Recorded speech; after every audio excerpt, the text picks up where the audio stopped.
Washiriki wa kozi ya ualimu wa mpira wa miguu ngazi ya awali grassroots wametakiwa kuitumia vizuri nafasi walioipata kwa kwenda kuwafundisha na kuwafanya watoto wadogo wa umri kati ya miaka 6 hadi 12 kuupenda mpira wa miguu kwa maslahi ya baadaye kwa taifa na watoto wenyewe. Akizungumza wilayani Karatu wakati wa ufunguzi wa kozi hiyo ya siku 5, mkurugenzi mtendaji wa halmashauri ya wilaya Karatu Juma Musa Hokororo, mbali na kulishukuru shirikisho la soka nchini TFF kwa kutoa wakufunzi wa mafunzo hayo, amesema lengo kubwa la kuandaa mafunzo hayo ni kuwapa ujuzi walimu ambao watakwenda kwenye vituo vyao vya kazi kusaidia kuvumbua na kuviendeleza vipaji vya watoto. Tunaonelea tufanye kozi ya awali ya ukocha ambayo ni grassroots ambayo inasimamiwa na TFF lakini iko chini ya FIFA.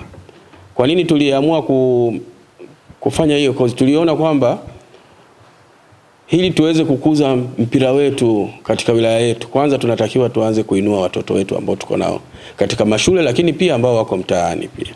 Lakini pia ni nyingine ni kuongezea ujuzi wa walimu ambao wanadili na michezo katika shule zetu, ambao walikuwa wanasimamia michezo lakini mtu hana taaluma ya kusimamia michezo.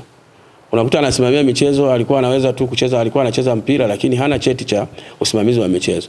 Kwa hiyo tukaona tutafute fursa hii ya kuweza kupata hii kozi. Lakini tunamshukuru pia mwenyekiti wa chama cha soka cha wilaya hii, ndugu yangu Atanas Tharwat, naye pia aliposikia hiki kitu kinataka kufanyika, naye akasema hapana, haiwezekani. Sio walimu peke yake ambao sisi tuliwachukua walimu wa shule za msingi na sekondari, lakini kuna watu wako mtaani na wenyewe pia wanahitaji kupata hii kozi. Tukasema sisi hatubagui, waje watu ambao wanaweza kusoma hii kozi waje washiriki hii kozi. Lakini pia tuwashukuru wale wafadhili wetu ambao wametusaidia kuweza kufanikisha kozi hii. Tuna kampuni moja iko Dar es Salaam inaitwa NRM, ndio wametusaidia kwa kiwango kikubwa sana kufanikisha kwa uendeshaji wa kozi hii, kwa sababu sisi peke yetu tusingeweza. Lakini mwisho kabisa naomba nishukuru uongozi wa TFF chini ya Rais Karia, lakini nimshukuru pia mkurugenzi wa ufundi na katibu mkuu wa TFF kwa kuweza kutukubalia sisi. Kwa hiyo mkufunzi, mimi naomba utufikishie salamu kwa viongozi hao wa TFF, waambie sisi tumethamini sana mchango wao, hasa kwa kuruhusu wewe kuja kutoa mafunzo haya hapa kwetu, na sisi kama Karatu tutaendelea kushirikiana nao katika nyanja za michezo.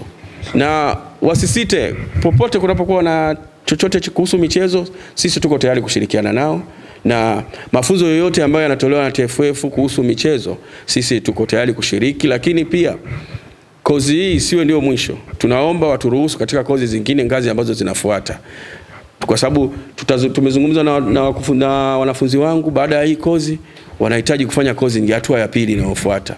Kwa hiyo tutapoandika barua kuja kwenu kuomba hatua ya pili ya kozi ya hawa wanafunzi wetu, tunaomba mtupokee, lakini pia mtukubalie ili waweze ujuzi huu uendelee kubaki hapa na hawa waendelee kutufundisha watoto wetu. Baada ya kusema hayo, naomba mimi nitamke kwamba kozi hii ya grassroots katika halmashauri yetu ya wilaya ya Karatu kwa mwaka huu 2025 nimeifungua rasmi. Niwatakie mafunzo mema na Mwenyezi Mungu awabariki katika mafunzo haya. Kwa upande wake, mkufunzi wa kozi ya grassroots Raymond Gweba akizungumza katika ufunguzi wa kozi hiyo, amempongeza mkurugenzi wa halmashauri ya Karatu kwa kuandaa kozi hiyo na kuonesha kujali na kutaka kukuza vipaji vya vijana wa Karatu, na kuwaomba washiriki wa mafunzo hayo kutilia maanani kile wanachofundishwa, kwani mafunzo hayo ndio msingi wa kuwa mwalimu bora na mahiri wa mpira wa miguu. Niwapongeze sana washiriki kwa kuitikia wito wa mkurugenzi. Jipigieni makofi. Ni viongozi wachache sana ambao wanakuwa na upendo wa michezo moja kwa moja, ni wachache sana. Wengine mpaka wasukumwe na wakubwa wao, lakini direct anavifanya hivi. Naomba tumsapoti, na baada ya kozi hii akiwaambia kuna kozi ya pili inafuata, nataka kuifanya katika namna gani, msimuangushe, msome kozi. Hakuna kipindi ambacho mtu atakuja kukuambia sasa hivi nenda kasome kitu fulani. Wewe utakaposoma hii grassroots ndio utajua football ikoje. Grassroots ina mvuto, itakuingiza kwenye njia. Kisha ingia kwenye njia utataka kujua tu vitu vingi. Kwa sababu ndani yenu humu kuna ambao tayari wameshaanza kazi ya kufundisha mpira, lakini bahati mbaya au nzuri hujawahi kupata mafunzo. Sasa kuwa mtulivu, kuwa makini, tufanye mafunzo. Ndani ya mafunzo ya kozi ya grassroots ni siku 5. Lakini siku 5 hizi zimegawanywa kwa masaa.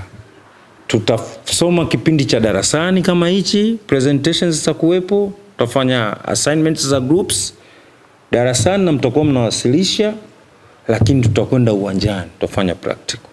Kwa majina yangu naitwa Mwalimu Asnat Abraham Dosi. Ni mwenyekiti wa soka la wanawake wilaya ya Karatu. Kwanza kabisa napenda kumshukuru Mwenyezi Mungu kwa kutufikisha siku ya leo. Pia shukrani zangu za dhati zimfikie mwajiri wangu, bosi wangu, mkurugenzi wa halmashauri pamoja na management yake yote kutuletea hii kozi. Mimi kama mshiriki wa hii kozi nimefurahi na nina imani kwamba nitayatumia mafunzo haya vizuri kuwapush wanafunzi wangu. Kama nilivyoeleza, mimi ni mwalimu, kuwapush wanafunzi wangu katika uelewa wa soka katika teknolojia hii. Vile vile natoa wito kwa washiriki wengine, mafunzo ambayo watayapata wakayatumie vizuri kwa wahusika wao ambao wataenda kuwatumikia. Kwa majina naitwa Kalisti Kiparaza Kalisti, ni mmoja wa washiriki wa kozi ya grassroots. Kipekee mafunzo haya tumeyapokea kwa mikono miwili kwa sababu yanaenda kutujengea uwezo wa kufundisha vijana kuanzia wakiwa wadogo, na tunaamini katika kutengeneza vijana kwenye umri mdogo, kwenye kutafuta vipaji kunapelekea kutengeneza mazingira mazuri ya kupata wachezaji wazuri kwa uko mbeleni, kwa sababu tunawalea watoto wao watakuwa wanapata misingi mizuri ya malezi ya mpira yani kuanzia wakiwa watoto wadogo. Wamesema mafunzo hayo yatakwenda kuwasaidia katika kukuza vipaji vya watoto mashuleni.